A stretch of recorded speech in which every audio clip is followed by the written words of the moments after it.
दोस्तों, अयोध्या में श्री राम मंदिर का निर्माण होने जा रहा है और उसी के साथ में एक निर्माण से पहले एक खबर आई है कि अयोध्या में 200 फीट नीचे एक टाइम कैप्सूल रखा जाएगा, जिसके बारे में लोग बहुत सर्च कर रहे हैं, बहुत पता करने की कोशिश कर रहे हैं और बहुत से लोगों को मेरे वीडियो में कमेंट आए कि मैं एक टाइम कैप्सूल के बारे में वीडियो बनाऊं और आप लोगों को बताऊं कि आखिर टाइम कैप्सूल होता क्या है और इसका महत्व क्या है, किस काम आता है, क्या टाइम कैप्सूल पहले भी कभी भारत में उपयोग में लाया गया है, क्या टाइम कैप्सूल्स पहले भी इंडिया में कहीं रखे गए हैं या फिर टाइम कैप्सूल्स पहले पुराने जो लोगों ने डाले होंगे क्या वो टाइम कैप्सूल्स कभी मिले हैं। तो आज की इस वीडियो में हम आपकी उन्हीं सभी सवालों का जवाब देंगे इस वीडियो में, तो साथ में बने रहिएगा दोस्तों। बट आगे बढ़ने से पहले मेरे चैनल को सब्सक्राइब कर लीजिएगा और साथ में लगे बेल आइकन को जरूर दबा लीजिएगा, जिससे कि आप मेरी जो मेड इन इंडिया की सीरीज चल रही है, मैं मेड इन इंडिया को सपोर्ट कर रहा हूं, आप भी उस मुहिम में मेरे साथ जुड़ सकें और आप भी बने वोकल फॉर लोकल। और साथ में ही आप मुझे इंस्टाग्राम पे जरूर फॉलो कर लीजिएगा, आईडी आपको सामने लिखी दिख जाएगी, क्योंकि इंस्टाग्राम पे आप मुझे इजीली कनेक्ट हो पाते हैं और वहां पे आकर के आप सिंपली अपने सजेशंस दे पाते हैं मुझे और बता पाते हैं कि अगला वीडियो आप किस टॉपिक पे देखना चाहते हैं या मेरे वीडियो में क्या कमियां है या मुझ में क्या कमियां है।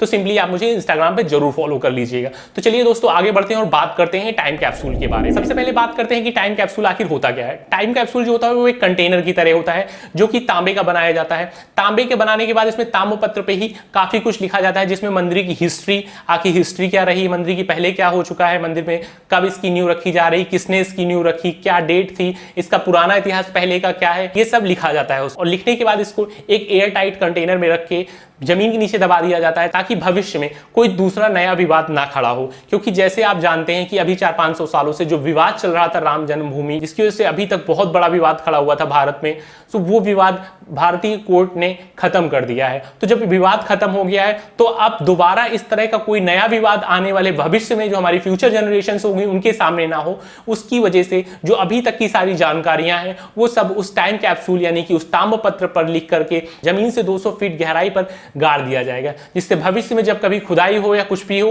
तो वहां से ये टाइम कैप्सूल हासिल कर सके हमारे जो भविष्य की जनरेशन होगी और वो जान सके इस इतिहास को कि आखिर क्या था। तो इस टाइम कैप्सूल की जो एज होती है वो 2 से 3 हजार सालों तक की होती है कि 2000 या 3000 साल तक भी अगर कोई इसको पाएगा तब भी उन्हें टाइम कैप्सूल वैसा का वैसा ही मिलेगा। और दुनिया इतनी तेजी से बदलती है, किसी को नहीं पता कि आने वाले 2 साल में या 1 साल में ही क्या होगा। टाइम कैप्सूल पर राम जन्मभूमि का, अयोध्या का संक्षिप्त इतिहास लिखा जाएगा, शिलान्यास की तिथि लिखी जाएगी, किसने शिलान्यास किया है उसका नाम लिखा जाएगा, जो लोग वहां पे उपस्थित होंगे उनका नाम लिखा जाएगा, निर्माण की शैली तथा वास्तुविद का नाम लिखा जाएगा। ट्रस्ट के जो सदस्य हैं तामेश्वर चौपाल, उन्होंने कहा है कि टाइम कैप्सूल बनाने एक दिल्ली की कंपनी को जिम्मेदारी सौंपी गई है। तो टाइम कैप्सूल क्या होता है आप समझ गए होंगे। अब बात करते हैं कि टाइम कैप्सूल पहले भी भारत में कभी यूज हुआ है। तो जी हाँ, टाइम कैप्सूल इससे पहले भी उपयोग हो चुका है भारत में। 1973 में जब इंदिरा गांधी की सरकार थी और देश में इमरजेंसी लगी हुई थी, उस टाइम पे इंदिरा गांधी ने बिना किसी को कुछ बताए उसमें उन्होंने एक कुछ लिखा और लाल किले में उन्होंने काफी गहराई पे उसको दफना दिया था, जिसपे बहुत ज्यादा विवाद खड़ा हुआ था कि आखिर उन्होंने उस पे क्या लिखवाया है।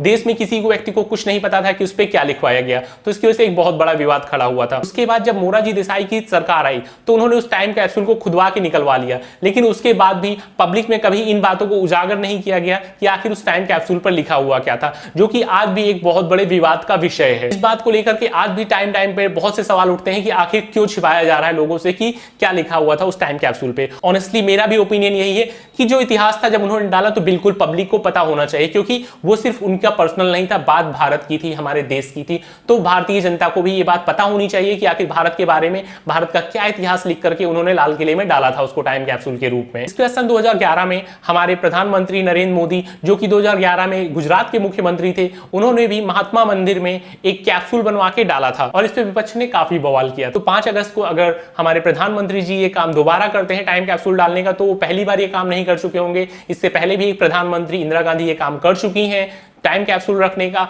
बट इस बार जो टाइम कैप्सूल रखा जा रहा है थोड़ा सा डिफरेंट है, क्योंकि इस बार उसमें देश के बारे में नहीं, इस बार उसमें बात होने जा रही है श्री राम जन्मभूमि की, प्रभु श्री राम के बारे में। और अब बात करते हैं क्या कभी टाइम कैप्सूल से किसी को फायदा हुआ। तो जी हाँ, 30 नवंबर 2017 को स्पेन के बारगोस में एक 400 साल पुराना टाइम कैप्सूल मिला था, जिसमें जीसस की यानी कि जो यीशु है उनकी मूर्ति के अंदर काफी सारे लेख मिले हुए थे, जिसमें 400 साल पहले कैसी राजनीति थी, कैसी अर्थव्यवस्था थी, किस तरह लोग रहते थे, उन सभी चीजों के बारे में जानकारी दी हुई थी। तो दोस्तों उम्मीद करता हूं आपको समझ में आ गया होगा कि टाइम कैप्सूल क्या होता है, क्यों डाला जाता है जमीन में, ताकि भविष्य में उस चीज को लेकर के कोई विवाद ना हो, और विवाद हो तो खुदाई वगैरह अगर की जाए तो पुराने तथ्य सामने आ जाएं। तो इस वजह से ही टाइम कैप्सूल का उपयोग किया जाता है। तो उम्मीद करता हूं आपको मैंने बहुत ही सिंपल सी भाषा में बताने की कोशिश की है इस बात को, और आप इस बात को बहुत अच्छे से समझ भी गए होंगे। 5 अगस्त को अब अयोध्या में भूमि पूजन होना है, उसके बाद मैं अयोध्या से जुड़ा एक बहुत ही शानदार वीडियो डालूंगा अपने चैनल पे, आप लोग वो वीडियो जरूर देखिएगा। फिलहाल उससे पहले मेरा मेड इन इंडिया का एपिसोड कल आ जाएगा, वो आप जरूर देखिएगा। तो मेड इन इंडिया का एपिसोड 14 आएगा, उसे एंजॉय कीजिएगा, ज्यादा से ज्यादा लोगों के साथ शेयर कीजिएगा, और ऑलरेडी जो हमारी मेड इन इंडिया की मुहिम चल रही है उसमें अपना साथ जरूर दीजिए, ज्यादा से ज्यादा शेयर करिए हमारी उस सीरीज को और बनाइए भारत को मजबूत। तो दोस्तों आज के वीडियो में इतना ही रखते हैं, मिलते हैं फिर नेक्स्ट वीडियो में। टिल देन जय हिंद जय भारत।